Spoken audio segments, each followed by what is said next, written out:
Para falar sobre a aprovação do PL da dosimetria, o Jornal da Oeste recebe a advogada e presidente do Instituto Gritos da Liberdade, doutora Taniele Telles. A doutora Taniele já está aqui conosco no telão. Vamos dar boa tarde, então, recebê-la aqui com a nossa audiência da tarde da Revista Oeste. Doutora Taniele, boa tarde, seja muito bem-vinda ao Jornal da Oeste.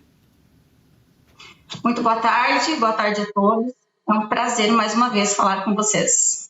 Doutora Taniele, ontem nós reverberamos aqui no nosso Jornal da Oeste toda a programação da Revista Oeste, a fala do Paulinho da Força, relator do PL da dosimetria, em relação justamente a Débora do Batom, conhecida como Débora do Batom, em que ele fala com desdém em relação a ela, ele se refere a ela como a menina lá do batom. Eu quero ouvir da senhora, que faz parte da defesa da Débora, como é que essa fala foi recebida por vocês e pela própria Débora, se ela teve conhecimento, como que foi recebida essa notícia, e também, claro, a notícia do PL da dosimetria. Então, hoje nós amanhecemos com a sensação de ter engolido um cacto, né? Não era o que nós queríamos, né?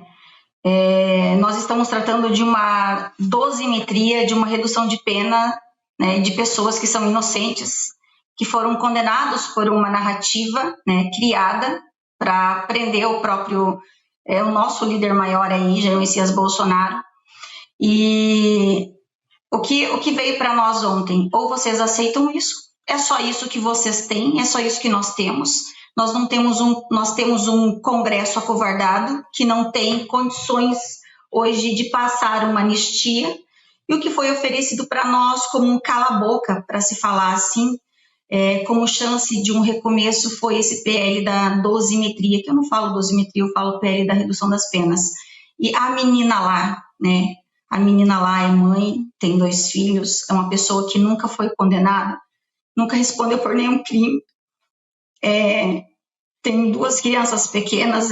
Essa menina lá, ela ficou mais de 2 anos em uma prisão, foi torturada psicologicamente, torturada fisicamente, e hoje ela é torturada com uma tornozeleira na perna, que não pode sair para casa. Toda vez que passa mal, que fica doente, a gente precisa correr, peticionar, pedir pelo amor de Deus para não prenderem ela, porque ela está de madrugada num pronto-socorro, no hospital. Então, essa menina lá, com esse PL da redução de pena, né, de um crime que ela não cometeu, ela vai ser possível, inclusive, para um regime aberto agora, né, reconstruir aí parte da vida dela, porque muita coisa não tem mais como você reconstruir. Existem relacionamentos que nunca mais voltarão a ser os mesmos, e assim a gente recebe com um nó na garganta, aquela sensação de ter levado um soco no estômago. E, como eu falei para vocês, né, aquela coisa assim, é um cala-boca para vocês, pelo menos por enquanto, porque estamos em época de campanha, e assim vocês não irão nos incomodar, pelo menos por enquanto. Doutora, nós vamos rever aqui essa cena infeliz, essa fala completamente descabida do relator Paulinho da Força, relator do PL da dosimetria. A redução que eu faço é geral, não tem distinção desse ou daquele. Então vou reduzir de quem pegou da menina lá do batom para o Bolsonaro também.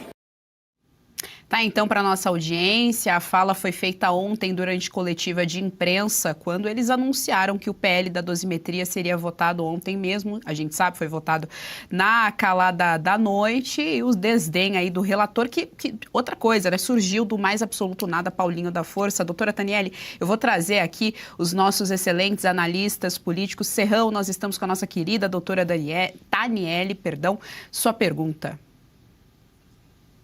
Doutora Taniele, como está a menina do batom hoje e outros 20 clientes que você tem também? É uma situação complicada. E qual é a perspectiva que você vê para essas pessoas, que elas tiveram sua vida destroçada por um sistema que quis apenas se vingar delas, mostrar que elas jamais poderiam fazer nunca mais qualquer protesto no Brasil, porque seriam punidas, e terminando com a cereja do bolo, que foi a mega condenação do Bolsonaro. Como estão essas pessoas e suas famílias hoje? Boa tarde, Jorge. Prazer falar com você. Então, a nossa menina do batom, a nossa mãe, a nossa irmã, a nossa filha, a nossa amiga, Hoje ela está presa a uma tornozeleira, né? Muita esperança ela tinha aí dessa anistia, né? De nós termos uma correção aí para todo esse caos que tomou conta da vida dela e de milhares de pessoas. Hoje ela está em casa, ela só pode receber a visita de nós, advogados, né, constituídos nos autos, da mãe, das 2 irmãs, e conviver com o marido e com os filhos. Não pode ir na igreja, não pode levar os filhos na escola, ela não pode ir na padaria na esquina, ela não pode ir na farmácia comprar um remédio, e essa é a mesma situação de centenas de pessoas que estão em prisão domiciliar. Igual a Débora, nós devemos ter aí mais ou menos hoje em torno de 40 pessoas na mesma situação, né, que nós atendemos aí em prisão domiciliar. Hoje são mais de 200 réus do 8 de janeiro que eu cuido, né, tenho a ajuda da doutora Marta para alguns, a doutora Ana Cibu, né, Ana Cibil, eu chamo ela de Ana Cibut, mas é Ana Cibil, que ela é advogada hoje do Instituto Mitos e Liberdade. Então são mais de 200 réus que nós cuidamos, os que não estão presos, né, clamando pelo amor de Deus para irem para casa, estão em prisão domiciliar, calados, né, amordaçados, torturados diuturnamente com tornozeleiras eletrônicas aí que apitam às vezes 24 horas por dia, por N motivos, inclusive de falha no monitoramento. E eles, né, as famílias recebem isso como aquilo que eu falei para vocês, como um cala-boca, né? Não podemos anistiá-los, não temos como anular os processos que são totalmente nulos. Então, o que nós temos para vocês é isso, mas não deixa de ser uma esperança para essas famílias, né? Não deixa de ser uma esperança para Débora, onde ela vai ter uma redução significativa da pena dela. Aí. A gente está falando aí praticamente de 8 anos, né? De redução na pena dela, 7, 8 anos. E a nossa menina do batom vai conseguir voltar a trabalhar aí na igreja, frequentar os cultos novamente, levar os filhos para a escola, a tocar o salão dela, que ela tem um salão de beleza que é na frente da casa dela e ela não pode sequer entrar no salão de beleza, não pode atender, não pode ganhar o seu dinheiro. Então aí, mesmo sendo um cala-boca para nós, né, e não sendo o que nós queríamos, nós precisamos aceitar, né, porque não temos outra escolha, nós não temos outra escolha, a não ser aceitar isso por enquanto. Não vamos deixar de lutar pela anistia ou pela anulação dos processos. Isso daí foi apenas, né, como se fala, um degrau que nós galgamos, mas estamos indignados por um lado e, por outro lado, a gente tem a ciência de que é uma oportunidade de eles retomarem, pelo menos em parte, a vida deles. Thaís, sua pergunta à doutora Taniele.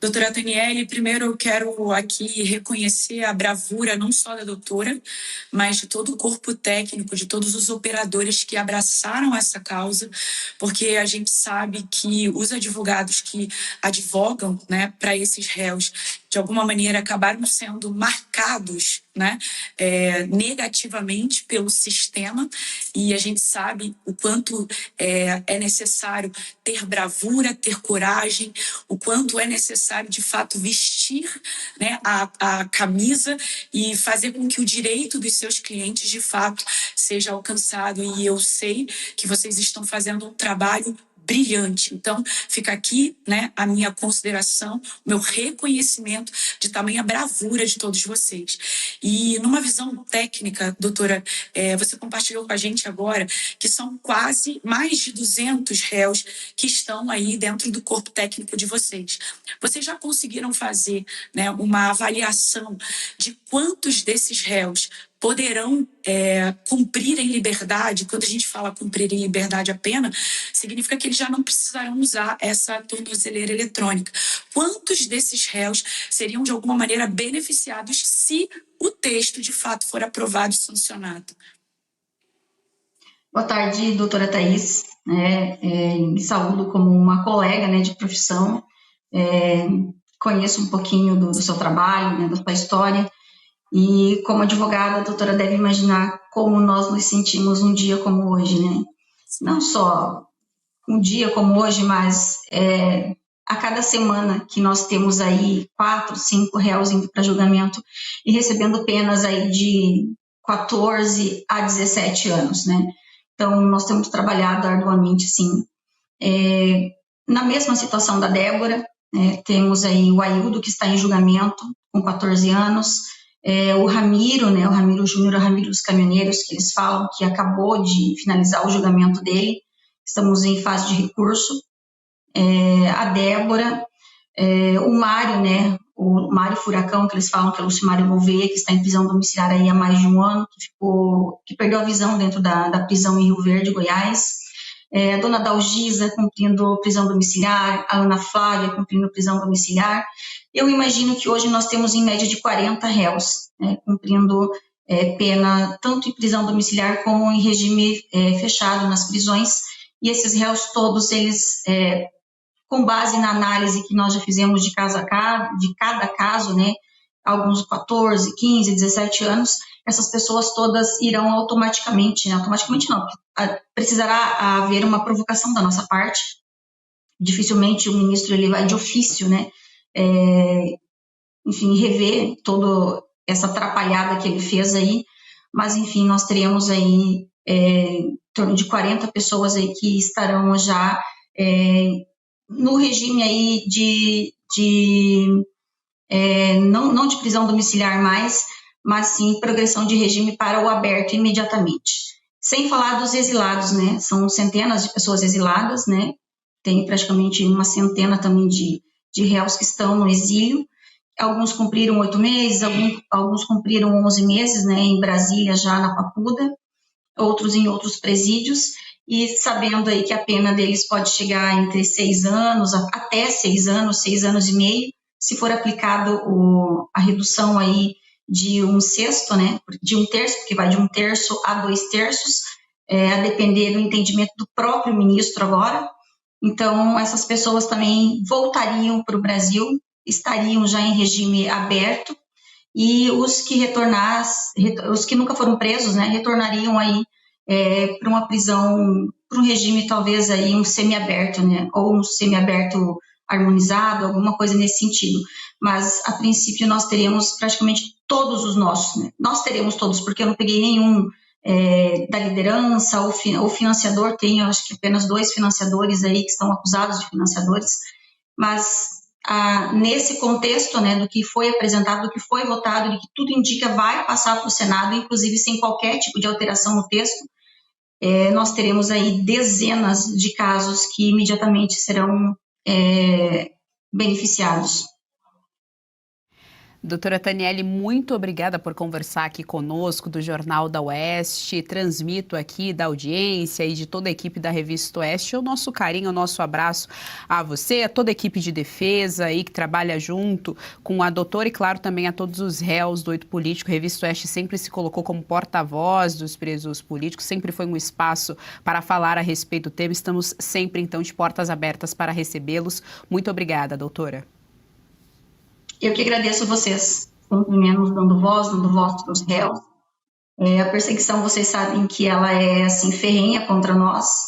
Eu estou em uma PET no STF, estou respondendo como se fosse uma financiadora, das fugas aí dos réus do Rio de Janeiro e tudo mais, mas a gente não pode abaixar a cabeça, nós não podemos baixar a cabeça, nós somos o último degrau, a ser superado. Nesses casos do 8 de janeiro, a nossa voz é a última voz que clama pelos réus, tanto na fase processual como agora nas prisões. O nosso trabalho, ele além de técnico, humanitário, tem também a questão humanitária que a gente leva aí, alimentação para as famílias, as cestas básicas, medicação e tudo mais, e as visitas humanitárias nas prisões, que todas as manhãs são 4, 5 réus que são atendidos. E vocês, nós temos muito obrigação com vocês, porque vocês nunca baixaram a cabeça, sempre abriram espaço para nós trazer aqui a verdade, mostrar a verdade como ela é e não como ela tem sido pintada. Então, que Deus abençoe vocês e sempre que precisarem, nós estaremos à disposição. Obrigada, doutora. Tenha uma boa tarde. Gostou do conteúdo que viu por aqui no canal da Revista Oeste? Compartilhe e deixe o seu like.